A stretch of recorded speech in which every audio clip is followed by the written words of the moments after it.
बिस्मिल्लाहिर्रहमानिर्रहीम। अस्सलाम वालेकुम। मैं हूं उस्मान तारिक चौगताई और आप देख रहे हैं मेरा यूट्यूब और Facebook channel Kashmir TV digital. 2 रोज़ में पाकिस्तान तहरीक इंसाफ की 2 हाई प्रोफाइल गिरफ़्तारियाँ हो चुकी हैं। एक अरसे के बाद मंजूर पश्तीन की भी वापसी हुई है और उसके साथ साथ शीरीन मज़ारी साहिबा की साहबजादी ईमान मज़ारी को PTM के जलसे में तकरीर करने के बाद गिरफ़्तार कर लिया गया है। इन सारी चीज़ों के ऊपर भी हम गुफ्तगू करेंगे। उसके अलावा जो सदर मुमलिकत के हवाले से आज बयानात आ रहे हैं, जो उनकी स्टेटमेंट आई और स्टेटमेंट के बाद जो मुल्क के अंदर हलचल मची हुई है, उसके ऊपर भी हम गुफ्तगू करेंगे। अपनी गुफ्तगू का आगाज़ हम करेंगे असद उमर की गिरफ़्तारी से। गुज़िश्ता रोज़ शाह महमूद कुरैशी को साइफ़र के मामले में गिरफ़्तार किया गया। उसके बाद आज असद उमर जो जनरल सेक्रेटरी भी हैं, पाकिस्तान तहरीक इंसाफ के रहे हैं, उनको भी गिरफ़्तार कर लिया गया है। असद उमर को भी गिरफ़्तार करते हुए उनसे भी तहकीकात जो हैं वो शुरू कर दी गई हैं कि साइफ़र कैसे गुम हुआ या कहाँ गया। तो सबसे पहले यहाँ पर जो सवाल पैदा होता है वो ये है कि जब इमरान खान ने साइफ़र का मामला उठाया तो उस वक़्त जो पाकिस्तान की दीगर सियासी जमातें थी या अदारे थे, उन्होंने इसको डिनाई किया और कहा कि साइफ़र नाम की कोई चीज़ ही नहीं है, ये एक फ्रॉड है और एक झूठ के ऊपर मुबनी चीज़ है।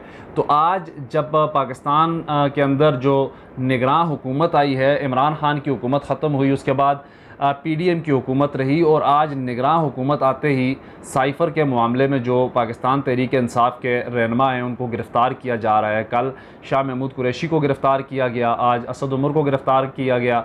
आने वाले दिनों में इसी मामले में मज़ीद जो गिरफ़्तारियाँ हैं वो भी की जाएंगी। तो ये सारा जो सिलसिला है, एक तरफ पहले ये कहा जा रहा था कि साइफ़र नाम की कोई चीज़ नहीं और दूसरी जानब आज साइफ़र के मामले में इन लोगों को गिरफ़्तार किया जा रहा है। तो ये जो सारी कहानी जो हुकूमत का या PDM जमातों का पहले वाला बयानिया था, वो उनको आज जो निगरान हुकूमत की जो कार्रवाइयाँ हैं ये रद्द कर रही हैं कि इमरान खान जो साइफ़र लहरा रहा था, इमरान खान जिस साइफ़र का बार बार हवाला दे रहा था वो हकीकत था और PDM जमातों का जो बयानिया था वो झूठा था, वो उसको झुटला रहे थे, वो उससे अपनी जान निकालने की कोशिश कर रहे थे, गो कि वो इस्टेब्लिशमेंट को वहाँ पर फेवर देने की कोशिश कर रहे थे। तो ये जो सारी चीज़ है इसकी वजाहत आज ये जो गिरफ़्तारियाँ हो रही हैं इनसे होती हुई नज़र आ रही है। तो इसके अलावा जो पाकिस्तान में पश्तून तहफ़्फ़ुज़ मूवमेंट के नाम पर एक तंजीम बनी है जिसके सरबराह मंजूर पश्तीन हैं, वो अचानक से एक मरतबा फिर पाकिस्तान में रूनमा हुए हैं और गुज़श्ता रोज़ उन्होंने एक जलसा किया इस्लामाबाद के करीब और उस जलसे में उन्होंने पाकिस्तान की इस्टेब्लिशमेंट और पाकिस्तान के इदारों के ऊपर एक मरतबा फिर वो तनकीद की जो शायद इससे कबल भी उन्होंने कभी नहीं की। तो मंजूर पश्तीन की ये एक छोटी सी वीडियो क्लिप आप देख लें, तो उसके बाद आगे की जो गुफ्तगू है वो करेंगे। हमें किसी और शक्ल में इस्लामाबाद आने पर मजबूर न करो, मगर अगर ये जर्नल न आइन मानते हैं, न इस्लाम मानते हैं, न रवायात मानते हैं, सिर्फ बदमाशी मानते हैं, तो फिर हमारे पख्तूनों का तारीख सुनो कि बदमाशों का हम क्या हाल बनाते हैं। बंगालियों ने उनके पख्तून निकाले थे,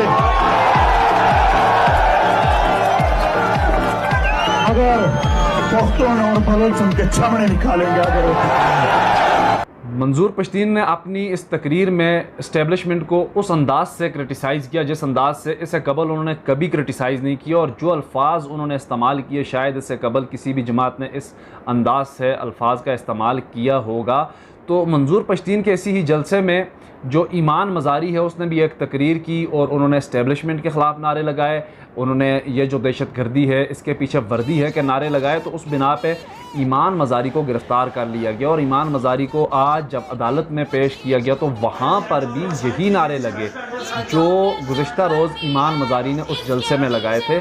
तो ये जो सारी सूरत हाल है इस वक्त पाकिस्तान के अंदर बनती हुई नज़र आ रही है, उसमें एक तरफ इस्टेब्लिशमेंट जो पाकिस्तान तहरीक इंसाफ है उसको इस्टेब्लिशमेंट या मुल्क के ख़िलाफ़ बयानियाँ रखने की बिना पर या मुल्क के ख़िलाफ़ कार्रवाइयाँ करने की बिना पर दीवार से लगाने की कोशिश कर रही है जो पाकिस्तान की इस वक्त निगरान हुकूमत है। इसने आते ही, मैंने इससे कबल भी अपनी वीडियोज़ में बार बार यही हवाला दिया है कि जो निगरान हुकूमत है उसको स्पेशली इसी टास्क के ऊपर लगाया गया कि इमरान खान को क्रश किया जाए। तो वो अपने इस्टेब्लिशमेंट के दिए हुए टास्क के ऊपर अपनी कार्रवाइयाँ किए जा रही है। तो दूसरी जानब 16 महीने तक जो PTM कि जो MNAs थे वो जिस हुकूमत का हिस्सा रहे, PDM हुकूमत का हिस्सा रहे, और उस दौरानिए में PTM भी बिल्कुल खामोश रही। तो आज अचानक से PTM एक मरतबा फिर मैदान में निकली है और अपना इस्टेब्लिशमेंट के ख़िलाफ़ जो बयानियाँ हैं उसको लेकर प्रोजेक्ट कर रहे हैं। इस्टेब्लिशमेंट के ख़िलाफ़ नारेबाजी हो रही है, इस्टेब्लिशमेंट को कोसा जा रहा है, बुरा भला कहा जा रहा है। तो इसके पीछे क्या अवामल कार फरमाएँ, ये डेफिनेटली सोचने वाली बात है कि जो लोग इतना अरसा हुकूमत के अंदर रहे और आज वो एकदम से जब हुकूमत ख़त्म हुई तो वो किस सोच के साथ बाहर निकलें और किस सोच के साथ वो इस्टेब्लिशमेंट को कोस रहे हैं, इस्टेब्लिशमेंट के ऊपर वो तनकीद कर रहे हैं। PTM को जो इंटेलिजेंसेस हैं उनकी B टीम भी कहा जा रहा है। तो इसमें कितनी सदाकत है या क्या इसके पीछे अवामल कार फरमाएँ, ये चीज़ें भी यकीनी तौर पर सोचने वाली हैं। इसको हर बाशऊर इंसान को सोचना चाहिए कि जो बंदा पश्तून तहफ़्फ़ुज़ मूवमेंट के नाम पे निकला हुआ है वो इतने अरसे तक कहाँ गायब था।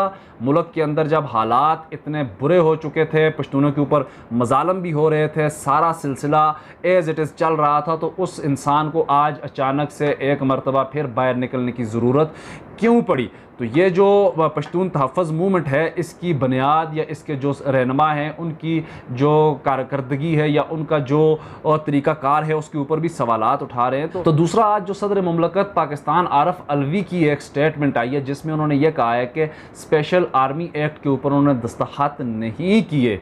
तो ये जो चीज़ है इसने पूरे मुल्क को हिला कर रख दिया है। डेफिनेटली आरफ अलवी का तहल्लुक पाकिस्तान तहरीक इंसाफ से है, वो इमरान खान के बंदों में से हैं। तो उन्होंने आज इस चीज़ को डिनाई किया है कि मैंने ये दस्तखत नहीं किए। तो ये पाकिस्तान के अवाम और पाकिस्तान की जो हुकूमती सेटअप है या रियासत का जो सेटअप है उसके लिए एक बहुत बड़ा सवालिया निशान है कि सदर मुमलकत जो रियासत का जो मुल्क का सरबराह होता है वो शख्स ये कह रहा है कि मैंने ये दस्तखत नहीं किए और इसको मैंने अप्रूवल नहीं दी।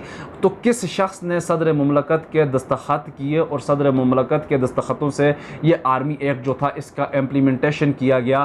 तो ये सारी जो सूरत हाल है इसके ऊपर भी इस वक्त पाकिस्तान के अंदर मुख्तलिफ जो चेमागोइयाँ हैं वो चल रही हैं। मुख्तलिफ लोग मुख्तलिफ आरा के साथ गुफ्तगू कर रहे हैं। कोई आर्मी के अंदर बैठे हुए लोगों को कोस रहा है तो कोई इस्टेब्लिशमेंट के साथ चलने वाले जो पॉलिटिशियंस हैं उनको कोस रहा है। और मुल्क की जो सूरत हाल है इस वक्त वो डेफिनेटली एक बदतरीन दौर से गुजर रही है और पाकिस्तान इस वक्त अपनी तारीख़ के बदतरीन महाशी और सियासी अदम इस्तेहकाम का सामना कर रहा है। तो इस सारी सूरत हाल के अंदर पाकिस्तान के लिए हर शख्स दवाई कर सकता है कि अल्लाह पाक पाकिस्तान का तहफ़्फ़ुज़ बनाए रखे और पाकिस्तान को ख़त्म होने से बचाए। बसूरत दीगर जो हालात नज़र आ रहे हैं इनमें ऐसा होता हुआ नज़र नहीं आ रहा है। सियासी जमातें अपनी सियासत की खातर एक दूसरे को नीचा दिखाने की खातर मुल्क का कबाड़ा निकालने पर आई हुई है और उसकी जो सपोर्टर्स हैं उसको जो तहामन फराम करने वाले लोग हैं वो अदारे हैं जिन्हें मुल्क का दिफा करना चाहिए या मुल्क को बचाना चाहिए। हमारी आज की इस वीडियो से आपके साथ तक इत्तफाक करते हैं। कमेंट सेक्शन में अपनी राय का इजहार ज़रूर कीजिए। मिलते हैं अगली वीडियो में। मुझे दीजिए इजाज़त। अल्लाह निगहबान।